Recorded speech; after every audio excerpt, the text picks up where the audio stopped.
Welcome to the Well Said Podcast, the podcast for inspiring as well as aspiring authors and speakers. Now, here's your host, dynamic author and speaker, Cedric L. Threets.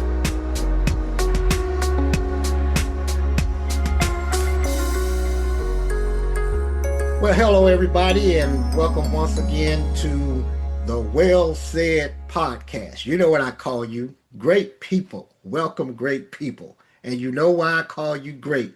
Because somebody's got to be great today, and that somebody might as well be you. Welcome once again to the Well Said Podcast, the podcast for inspiring as well as aspiring authors and speakers. Today, I have another exciting guest that I know you're going to enjoy.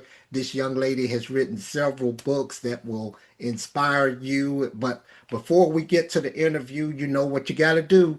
You got to hit that like button. You got to hit the subscribe, the notification. You got to share, upload, download, and do all of that good stuff.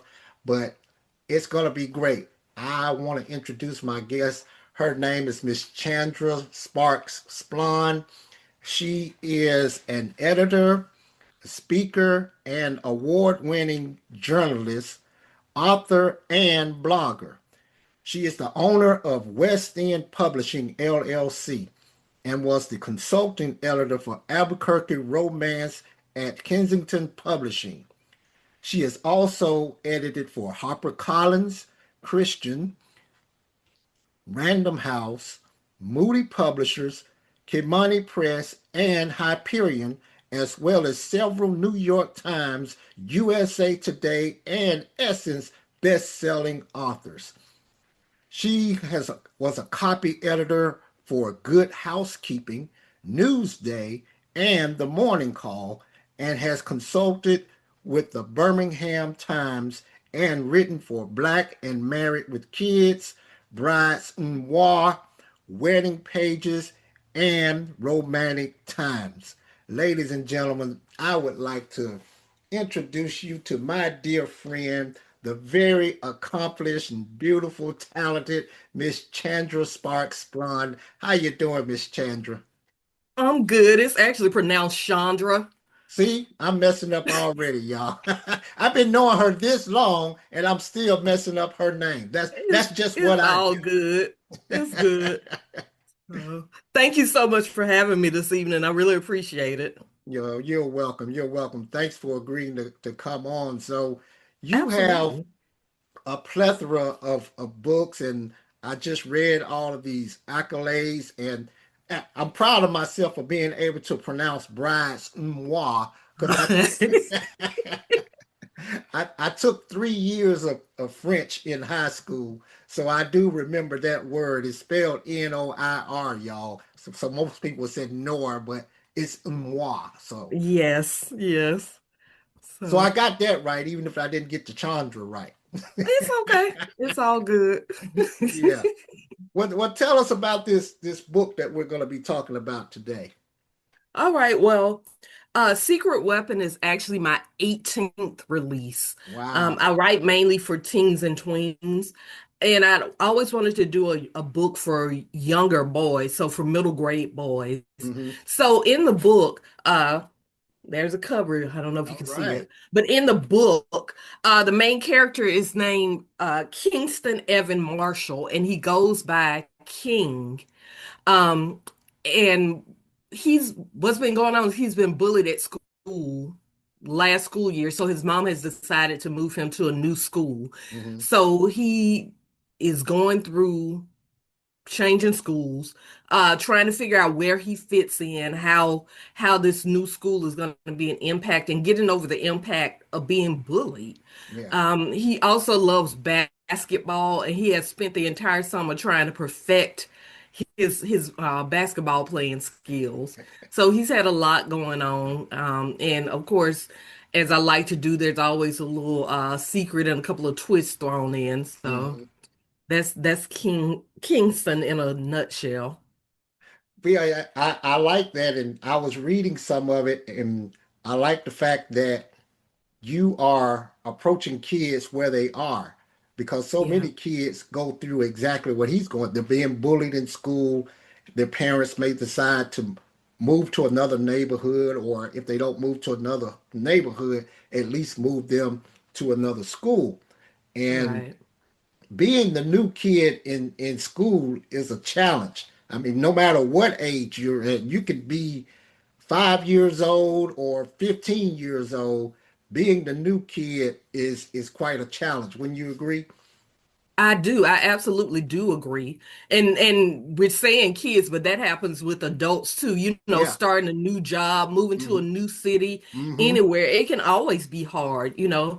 Um, as adults, hopefully we have enough words and experience to kind of understand our emotions and what we're dealing with. But Mm-hmm. with kids, that can be a challenge. Yeah. They're just like adults are. They're living life for the first time and they may not understand it all or know, necessarily how to reach out and make friends or how to just grasp what has happened. Right. You know, what I wanted to do in telling this story is to show bullying from a different perspective. Okay. The after effects of it. A Mm-hmm. lot of times we deal with what the bully has done, but you never see the impact that it has on the person who's had to deal with it. So I Mm. thought it was important to show that side. Yeah.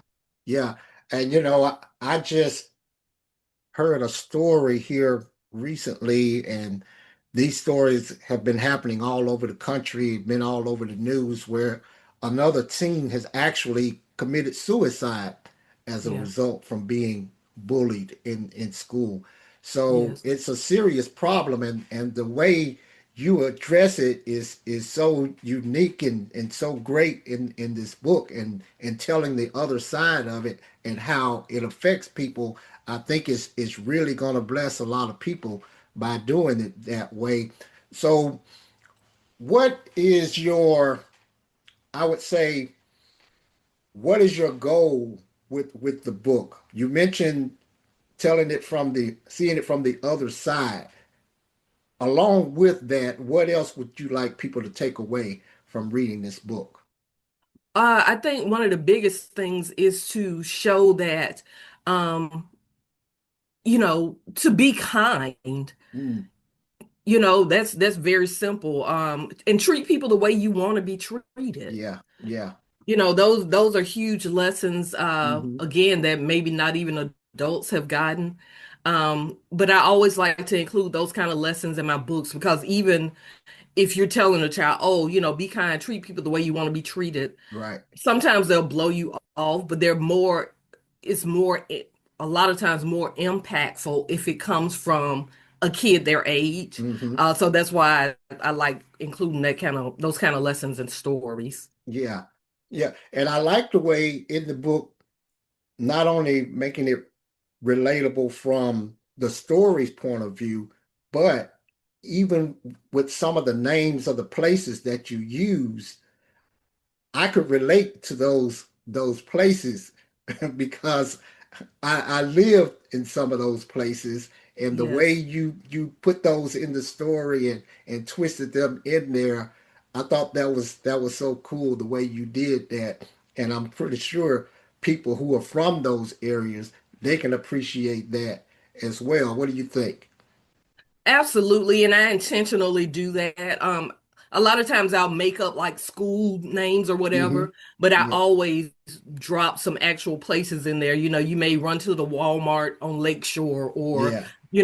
different stuff like that. I think it helps add to the realness of the story, Hmm. um, to see those things. Yeah.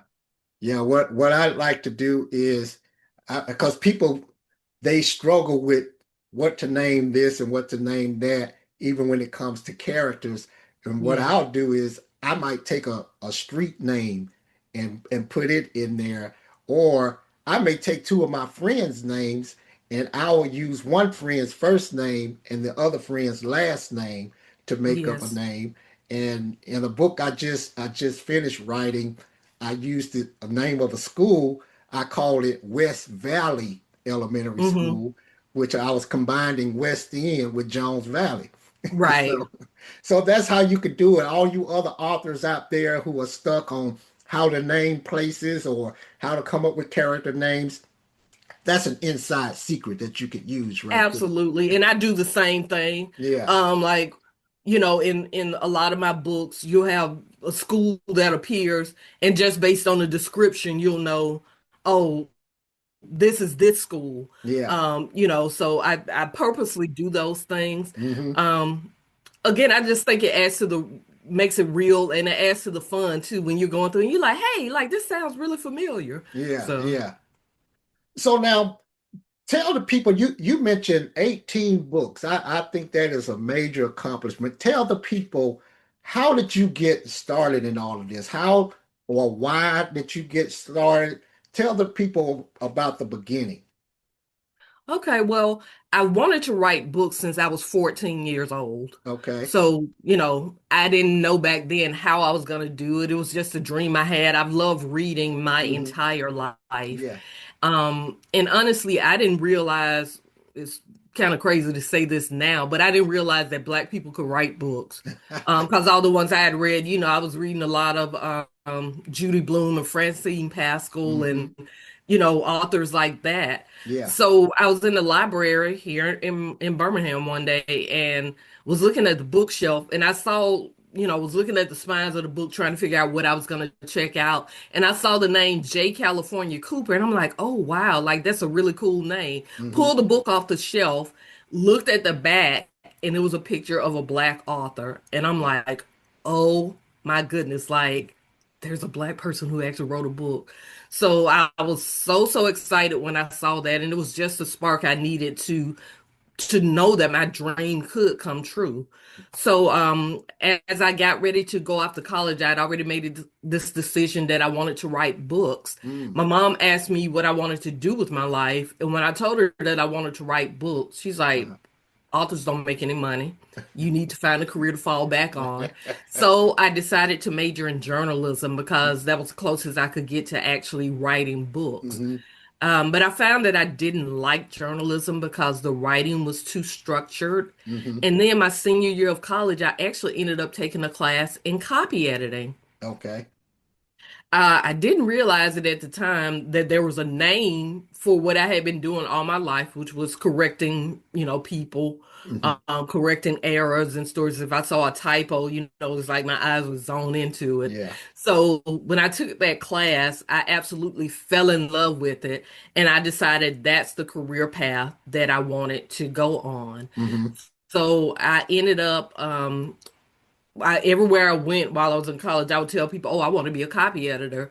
And as God would have it, because it was absolutely Him, I ended up going to a job fair in New Orleans. Hmm. And while I was there, one of my mentors mentioned that I wanted to major, that I was, interested in copy editing. And so someone who worked at a paper in New York was like, "Oh, we have this program where we're training the next generation of copy editors. Would you like to apply for it?"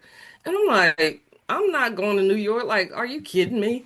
So I said yes, but that's absolutely not where my head was. Well, when Hmm. I got back from school, from the job fair, the guy just kept hounding me. He kept reaching out, telling me to take the test and apply for this job opportunity. Hmm. So I finally just did it to stop him from calling me.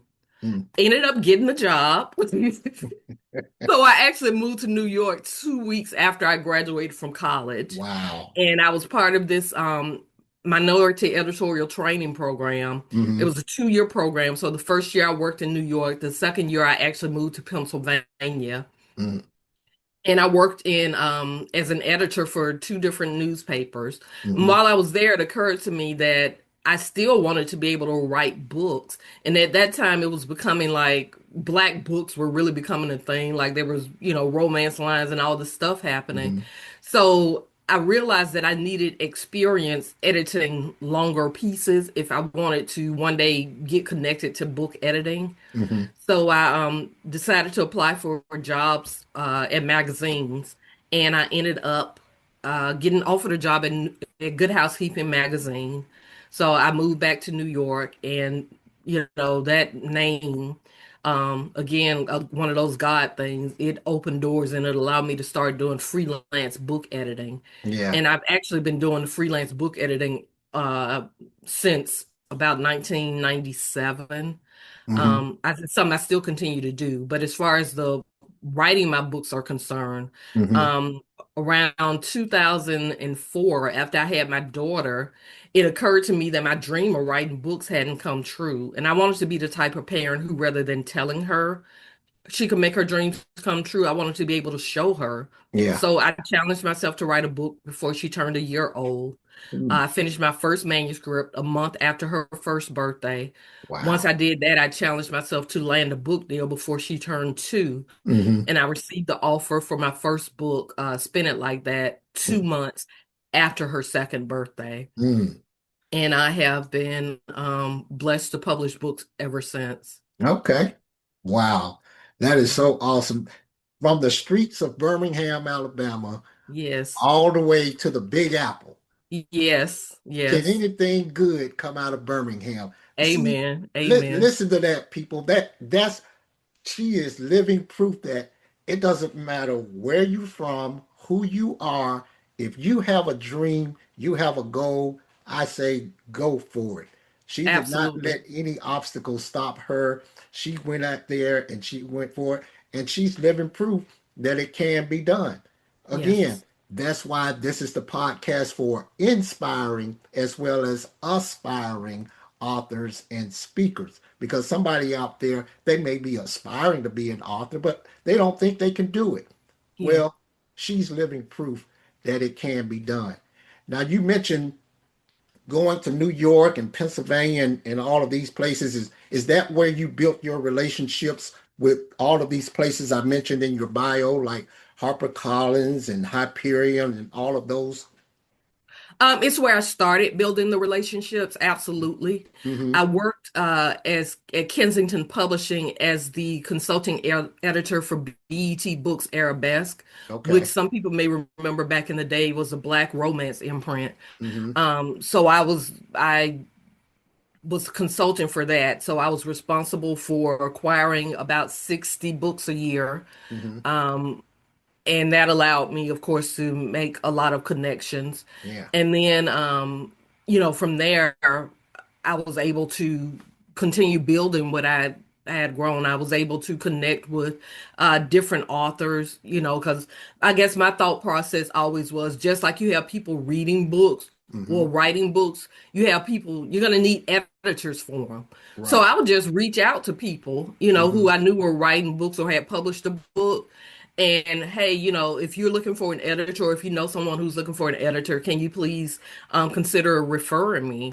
Yeah. And one of the first times I did that was I reached out to Elian Harris, Hmm. who he was awesome back in the day. He was making a name for himself. And I honestly just expected for him was hoping that he would pass my name along to others Hmm. because I figured people would ask him. Yeah. He actually was like, "Oh, I have a project you can work on right now." And I'm Mm. like, "What?" Like, oh my goodness. So I worked with him for a few years on, a few of his books Yeah. just by reaching out. Hmm. So that's another lesson. You never know what'll happen. All people can do is say no or not respond, which I Yeah. mean, that's okay, but you may just get a yes. That's So, my that's my theory. There are only one or two things people can tell me, and neither one will hurt my feelings. right. That's yes or no. Yes. If you say no, no problem. I Right. didn't have your business in the first place, so I Right. haven't lost anything. But if you say yes, look how much I've gained simply by asking.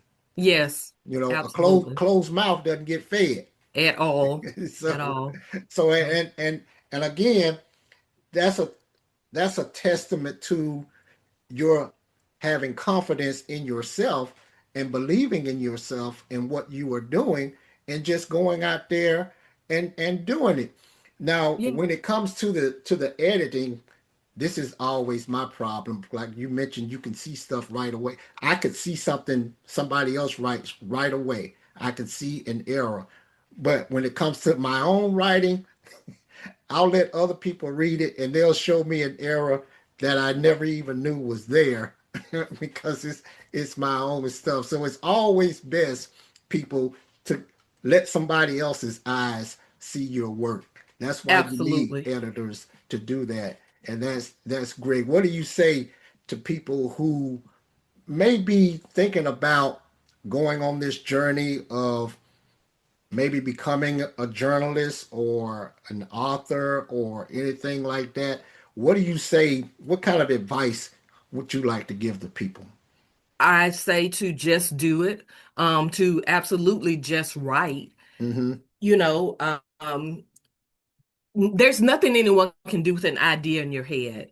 And you may be running scared, oh, this market is oversaturated or this, Mm-hmm. but no one can tell a story the way you can. Right. So, absolutely, if it's your dream to be a writer, Mm-hmm. then write. Yeah. Um, put it out there. Once you put it on paper, you can always pretty it up or make it better. But just carrying around that idea in your head is not helping. It's not helping you, and it's not helping anyone else. There's Right. someone that's meant to read the words that you're gonna put on paper, I like that. and so put them on paper, and Yeah. and you'll find your place. You Yeah. know? Yeah. I like that. Because like Yeah. you said, nobody can read something that's in your head. You know, No. my testimony was I heard a profound statement by Dr. Miles Monroe, and I don't know if Hmm. he coined the phrase or if he got it from somewhere else, but I always give him credit for it because he's the first person I heard say it when he was talking about some of the richest places in the world are not the diamond mines of Africa or not Fort Knox, but some of the richest places in the world are cemeteries. And I thought, Mm, cemeteries? yes. Why would he say that? He said, Yeah. because in those cemeteries, you have books that will never be written and songs that will never be sung and maybe some inventions that will never be invented simply because people felt like they couldn't do it. They didn't Right. believe in themselves enough to put it out there. So that stuff just died along with them. And I thought, Yeah. wow, I don't want that to happen to me. So And I yes. got right to it. I started writing my books and I've been going ever since. Right. Yeah. And I'll say this too. Um, Even in doing it, it doesn't mean that I'm not nervous or scared Mm-hmm. or afraid. Right. I just learned to do things afraid. Mm-hmm. You just push through that fear. Right.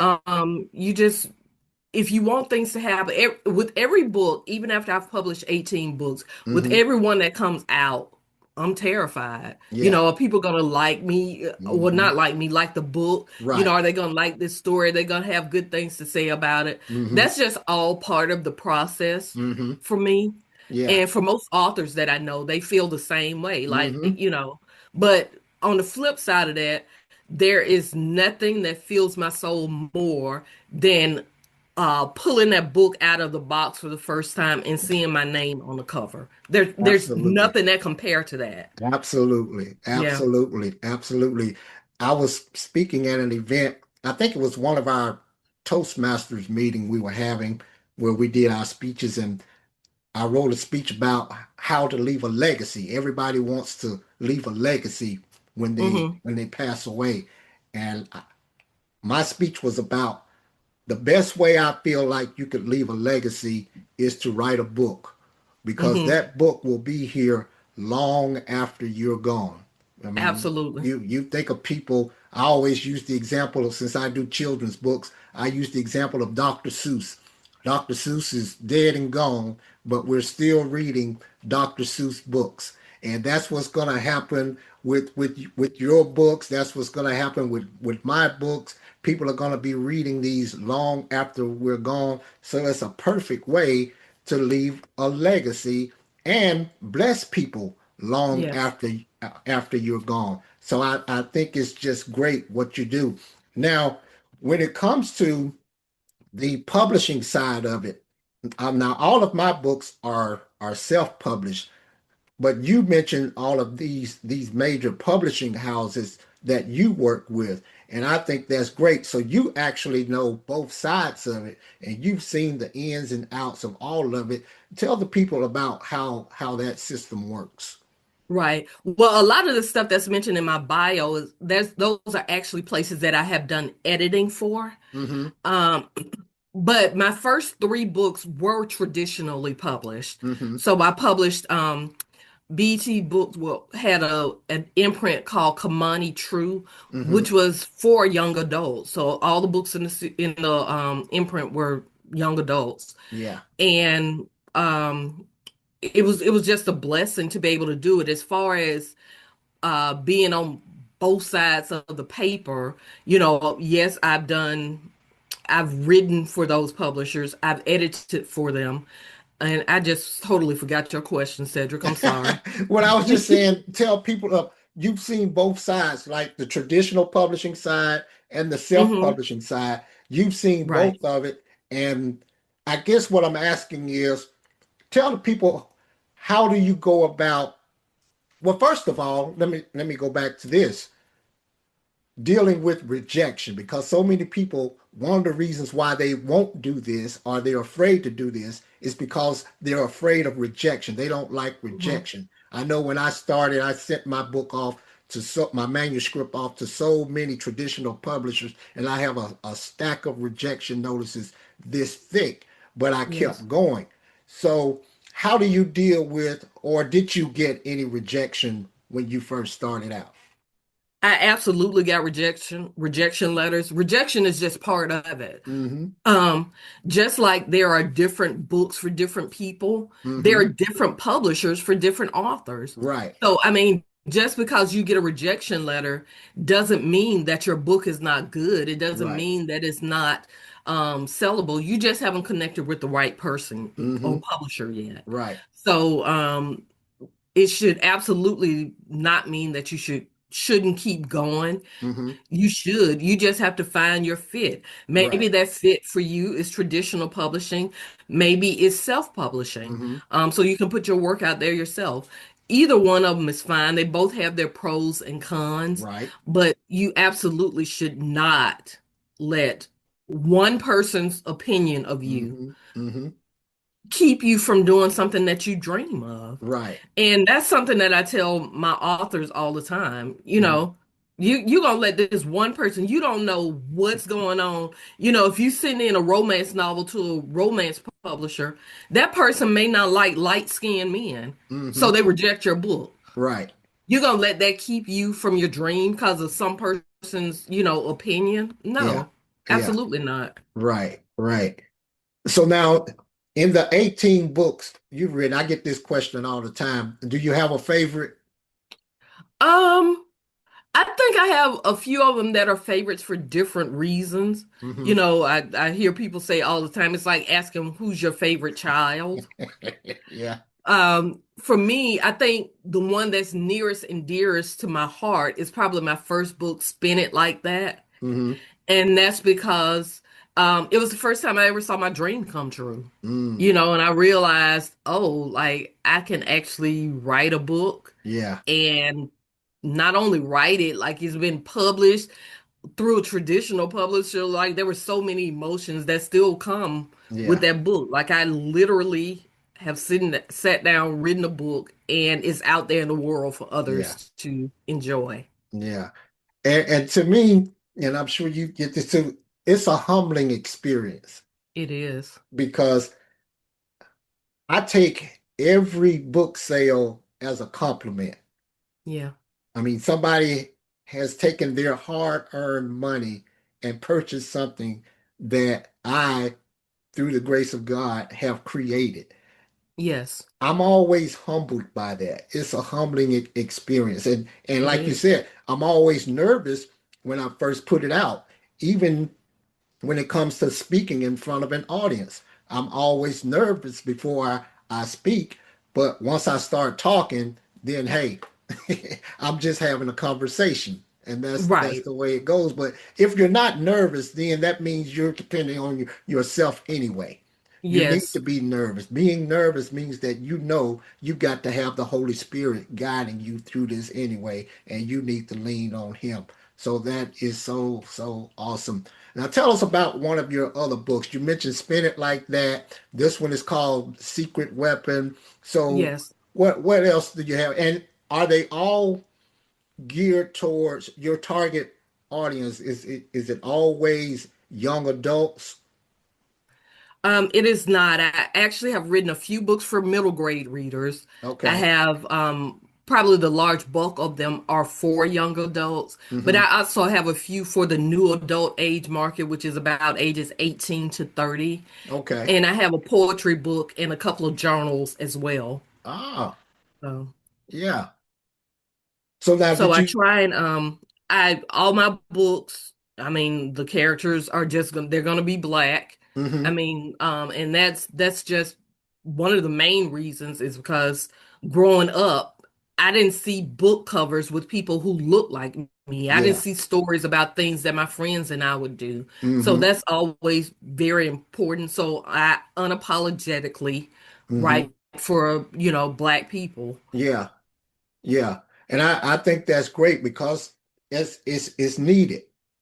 Yeah, If kids can't see it, then they can't be it.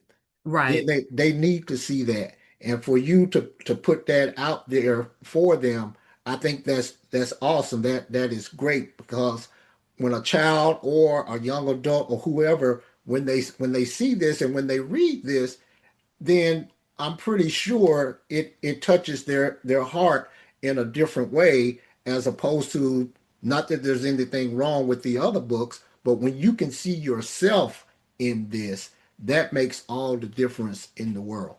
Yeah, absolutely. And again, that stems from my childhood and me growing up and not, knowing that black people could write books and not Hmm. seeing myself in that space. And so that's kind of my way of paying tribute to that in Hmm. everything that I write. Yeah. Um, Yeah, and see, you mentioned not knowing that black people could write books.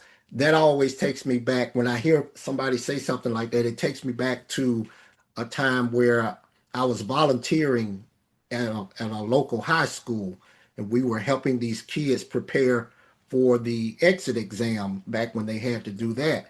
And from mhm, time to time, we would have these sessions where we would be talking to the young men, and this one particular day, we were talking about entrepreneurship, and we were using the example of a lawn care service. We were asking the boys, would you like to be the guy who mows the lawn, or would you rather be the guy who owns the lawn care service?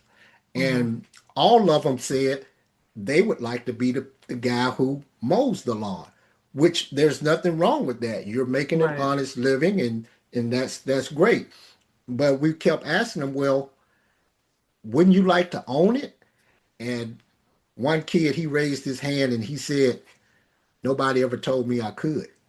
Mhm, And yeah, that really just touched my heart to hear him yeah, say that. And again, that's why it's so important that they see themselves in your books, in entrepreneurship or whatever. Even this is entrepreneurship because people, this is a business. That's yeah, what this is. absolutely. We are entrepreneurs. You are a business owner when you're an author, when you're a speaker. You actually own your own business. So Yes, it's up to you to get out here and make this thing work. Wouldn't you agree? I absolutely agree. One of the big things for me is if you're working for somebody else, and again, there's nothing wrong with that. Mm-hmm. But for me personally, I always looked at it like I'm helping someone else fund their dream. Yeah. I'm putting money in their pocket. Mm-hmm. The long hours of going to and from a job, creating all these ideas, doing all this stuff. That's time I can be investing into the dream that I have. Right. So that's become very important to me to Mm-hmm. be able to do that, to invest in my own dreams, to bet on myself. Right. Because no one else may not do it, but I'm absolutely gonna bet on myself and I'm gonna figure it out and put it out there and see Yeah. what happens. Yeah. Yeah. You hear that, people? Figure it out. Just go. Just Yes, like Nike says, just do it. Now, if right. I'm gonna bet on anybody, I'm gonna bet on me. That's why I'm not a gambler. I don't have anything against people who gamble. If that's your thing, that's fine. Yeah, but I love sports, and I have friends who bet on games all the time, and I don't want to bet on anything that I don't have any control over. So Right. I leave that alone. But I will bet on me. And that's what you're doing as an author and as a speaker. You are betting on yourself. You are getting out Yeah. there and doing it. Well, hey, And can I say this too? It mm-hmm, doesn't always mean that it's going to be easy. You right, know, right, it absolutely is not. There are mm-hmm, days where I'm like, what in the world am I doing? Like, have I lost my mind? yeah, But um it's just take it one step at a time. It doesn't mean that when you start, you have to have everything figured out. mm-hmm, Sometimes, I'm learning as I go and I'm figuring out and connecting with people. Cedric, you and I have been friends for years. We mm-hmm, connected like and kind of commiserated about it. It's not always easy, it's not always fun, but it's right. absolutely 100% worth it. Worth it. It is Yes. definitely worth it. It is definitely worth it. And I'm sure it's been worth your time, ladies and gentlemen, listening to this podcast and watching this podcast. Miss Chandra, do you have any closing words of advice or closing words that you want to say? First of all, tell the people how they can get in touch with you, how they can get these books that you have and all that good stuff. Well, thank you again for allowing me to come on today. Again, my name is Chandra Sparks-Splond. You can find all my books on Amazon, and you can purchase them through my website as well, which is chandrasparksplond.com. That's ChandraSparksSplond.com. You'll find excerpts of all my novels on my website so you can get a little taste of them. And if I had one word or one last piece of closing advice, it would be for you to know that you are never too old or too young for your dreams to come true. I've again wanted to write books since I was 14. I was in my 30s before I actually sat down and wrote a book and published it. Mm. And that was 20 years ago. And I'm still in this game doing something I love. So again, you're never too old or never too young. You can do it. You can absolutely do it, people. Well, hey, there you have it. Another great episode of the Well Said podcast, and everything she said was well said. That's why it's called the Well Said podcast. We're the Love it. podcast like no other, ladies and gentlemen. Thank you so much, Chandra. I really appreciate it. I'm sure the audience appreciate it. And hey, go out there to her website. It's a beautiful website. I went on it and I looked at some stuff. It's great. She has some awesome material for people of all ages. You're really going to enjoy it. Thank all of you so much again for tuning in to the Well Said podcast. You know what I always tell you, make sure you like, subscribe, hit the notification bell so you'll know when the other podcasts are coming out, other episodes, because I'm going to be talking to some great, great people. I'm sure you learned a lot today on this podcast, and I'm going to have her back because she has so much more information that we didn't even have time to get to. But hey, like, subscribe, do what you do, keep being great. Why? Because somebody's got to be great today. It might as well be you. Take care.